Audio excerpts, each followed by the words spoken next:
This is a very, very long story. I'm going to make it really, really short, but it does have something to do with what we're talking about.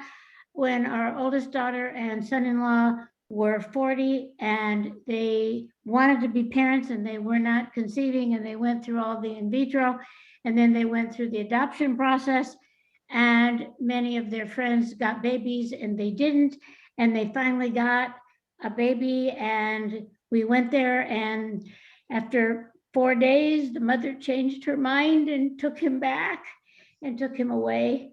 And this happened twice.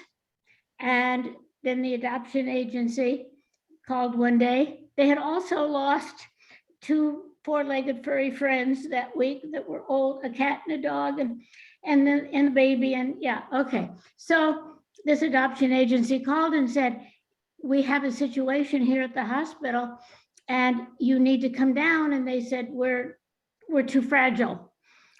This is the most hideous week in the whole world. We can't. And they said, yes, you have to come. This is it. This is it, critical to you. And they said, why? And they said, because there are twins that are 2 weeks old. They're perfectly normal. They've been tested. Everything is wonderful. They're 6 pounds. The grandparents can't raise them. The birth parents are 16 and 17 years old. They're Jewish. They're Sephardic Jews. They need to be adopted. So our kids said, well, okay, in that case. So they went back to the hospital. They walked into the hospital, and there was the 50-year-old grandma and grandpa each holding a twin, and looked at our son-in-law and said, you're Sephardic? And he said, yes, I am. And they said, well, so are we, all the way through our generations. How would you like to raise twin boys? And I know, you'll never tell this story, Mom. 22 years later, you'll never tell it without crying.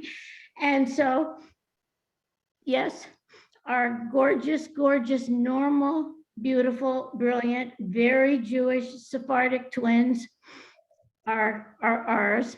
They think we're blood. Well, Grandma, I know I do the same thing you do because we're all blood. And I said, you're right, we're blood. But to have had those heartbreaks, and at one point, when the second one was taken away, my daughter, they lived in Bethesda, Maryland, and I was flying there all the time. And she said, Mom, there is no God. This couldn't happen. It's not right. We're so deserving. We're such a wonderful couple. We're so in love. We want to be parents. There's no God. And I said, oh, baby, oh, my sweet girl, don't say that to me. And then they got these gorgeous, normal, healthy, beautiful Jewish twin boys at 2.5 weeks old. And of course, then I was there every week again. And she said, Mom, there is a God.